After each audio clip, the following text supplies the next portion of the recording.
Like, I've been working on it hard and I haven't seen anything that sprung up for like a month and a half now. But this morning, to my surprise, I noticed that there was a actual leaf that was on there, and it looked like that leaf was on there for a long time. Hey guys, welcome to Deeprenew. This is Marie Lore. So I had this exciting / happy moment that happened to me this morning. So yesterday I got this new aloe plant, and you know, with the new aloe plant, I had to put it in a new pot.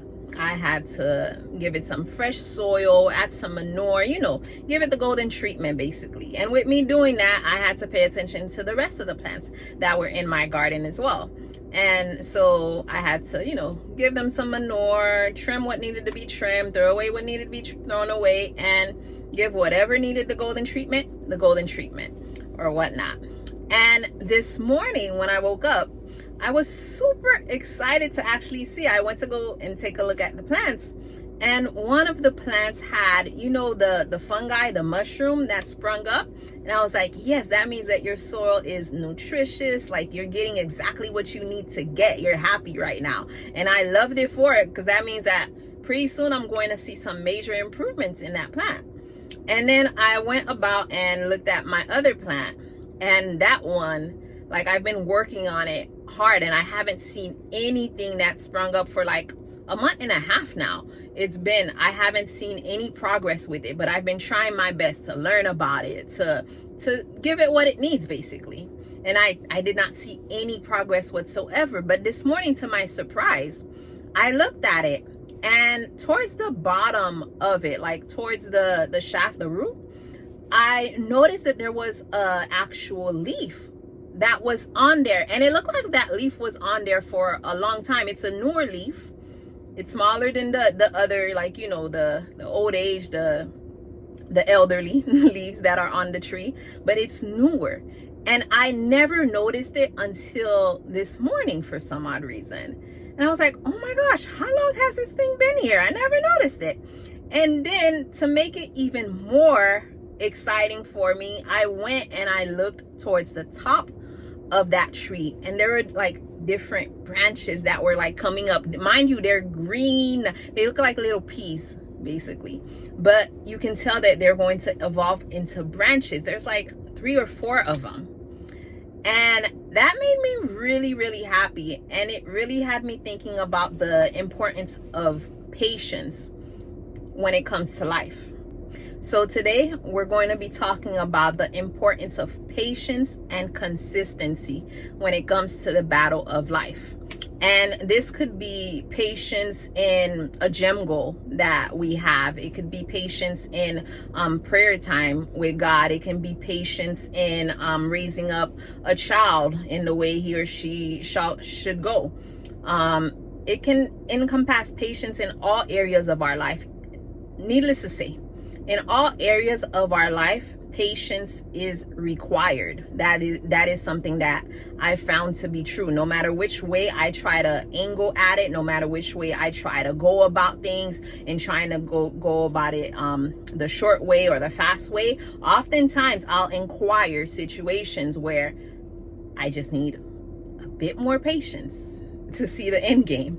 And so that's what we'll talk about today, guys. And so to start off, we're going to cover the 3 B's. You guys know I like 3, 4, 5 numbers. So we'll cover the 3 B's. The 3 B's are be patient, be consistent, and be diligent. And to start off, we're going to focus on patience, since that's what got us to seeing the fruit of new leaves and new branches on my plants. So to define patience, it says the capacity to accept or tolerate delay, trouble, or suffering without getting angry or upset.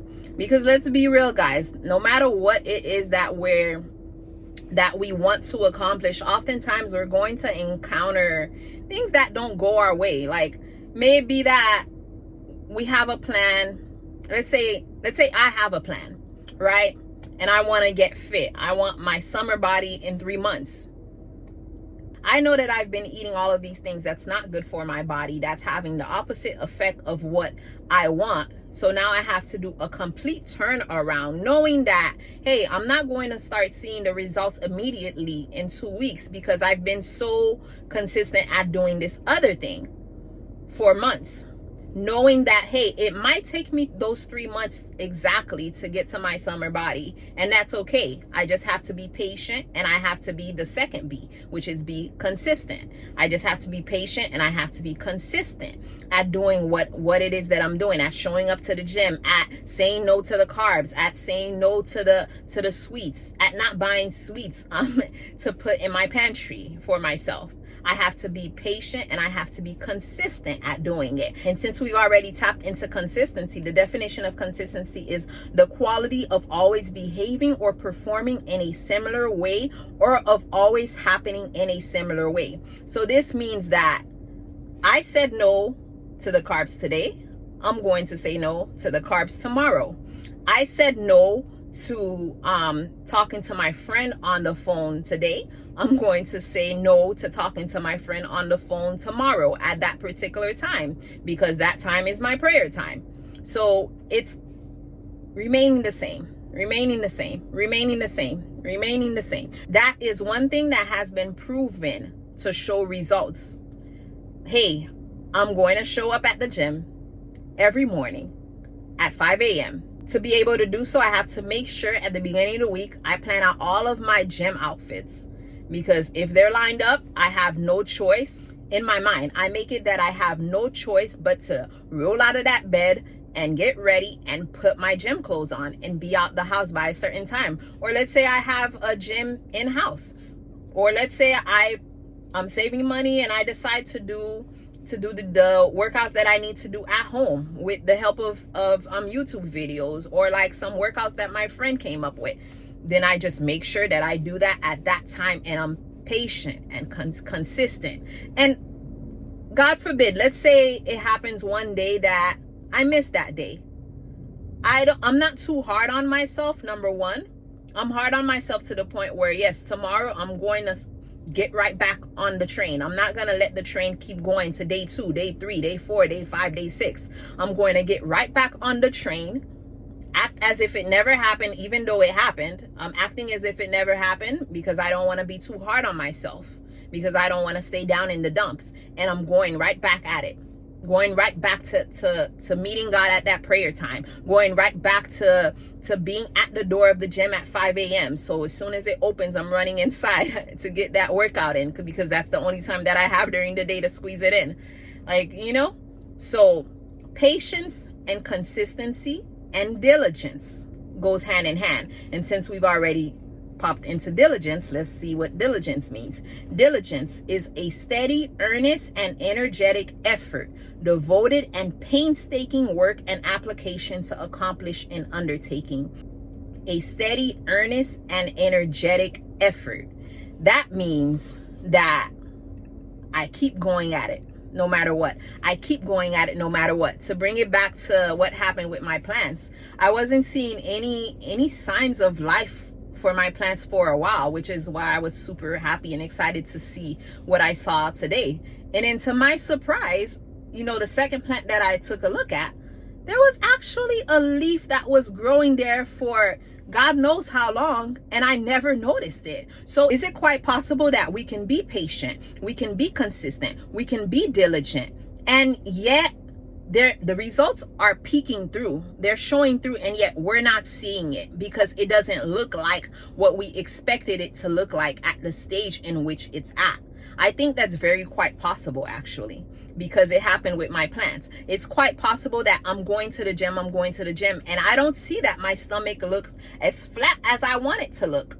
But the muscles are being built underneath. It's just that there's a good amount of fat covering it because I was eating all of those Twinkies. I was eating all of those Cheetos. You understand? So it is quite possible for that to happen. But the element that's important in that stage is continued patience, continued diligence, continued consistency. Those are the elements that are very important even at that stage, because the results are there. They're just not showing. The results of that prayer point, Maybe you're praying for someone to be set free, or you're praying for yourself to be set free from a certain bondage that you're in, but you don't see it yet. But remember in, I believe, who was it? Was it Daniel? Yes, Daniel, with the 21 days. He set in his heart to pray for 21 days, but the answer was already given on the first day. And yet he did not receive it because there was war in the heavens, fighting against him receiving that answer. But he just kept going, and his prayers also helped that war that was going on in the heavens. So that alone helps me to know, like, let's say I'm praying for something. Let's say I'm praying for a job, like a certain job, a higher position or a higher ranking at my job. And I'm praying, I'm putting in applications, or I'm doing the coursework that I also need to do. And I'm praying, God, open a new door for me in my workplace. God, open a new door for me in my career. And I'm putting in applications, and I'm not hearing anything. But the answer has already been provided by God. There's just some sort of delay, something that's hindering it. It doesn't mean that I stop. It means that I continue to be patient. I continue to be consistent. I continue to be diligent. The scripture that's coming to me is, I believe, the fervent, and let me look it up. It says the effective, fervent prayer of a righteous man avails much. That means that I keep going at it. I keep going at it until I see something. Until I see that, hey, maybe someone comes up to me and tells me about a job reference, or a listing, a job posting reference, and I apply to it. But just because I apply to it doesn't mean that I stop. I keep going. I keep praying about it. I keep doing my due diligence as a servant of God, as a woman of God, as a man of God. I keep praying. I keep seeking God out, because only God can help me, especially in lots of situations that we find ourselves. Only God can help us. And eventually, I see the effects of my prayer. I get a call back. I keep praying. I get an interview. I keep praying. Maybe there's a second interview. There's a third interview. Keep praying. I get the offer letter. Keep praying. I accept the offer letter. Keep praying. I'm at the job. And even when I'm done at the job, hey, next prayer point. Let's keep it pushing. What's next? But to bring it back to our fitness reference as well, I'm at the gym and I keep working out. Keep working out. I'm patient. I'm consistent. I'm diligent. I keep showing up. I'm patient. I'm consistent. I'm diligent. Even if I miss one day, I keep showing up the next day as though I did not miss that day. And eventually, I start seeing that fat falling off. Those muscles, which was my little leaf that was hiding on that plant, they start to show now. I'm like, okay, looks like I might have a 1-pack or a 2-pack. Okay. And I keep going. And before you know it, I'm at a summer body. But it takes patience, consistency, diligence for me to see that end result, for me to see that summer body, for me to see that answer to that prayer point. Sometimes we'll get things that happen overnight, but oftentimes it takes prayer, consistency, diligence. Prayer, consistency, diligence. So guys, if we don't get anything else out of our talk, let's just get the fact that it's important to be patient in all aspects in life. And if we're patient, we're consistent, we're diligent, we are bound to see results. I'm going to leave you guys with, a verse of meditation. You can take time out of your day to read it on your own, or take some time out of your day to also meditate on it, so that it can be deeply ingrained and, make a change also. So the verse is James 5 verse 7. It says, "Therefore be patient, brethren, until the coming of the Lord. See how the farmer waits for the precious fruit of the earth, waiting patiently for it until it receives the early and latter rain." And this patience, this word, it can be used in not only for the farmer, it can be used in all aspects of our lives. It can be used when it comes to our prayer points, with our time with God. It can be used to our word study. It can be used for our actual school studies, it can be used for our academic studies. It can be used for our personal goals. May it be our self-help goals. May it be our face goals. May it be our body goals. May whatever goals it is that we have in this life. It can be for our marital goals. It can be for our business goals. Patience is the key to seeing results. All right, guys, thank you again for watching Deep Renew, your hub for all things God, life, and productivity. It was a pleasure being with you all for this short moment. My name is Marie Lore, and I pray again, may you guys all prosper and be in good health even as your soul prospers. God bless.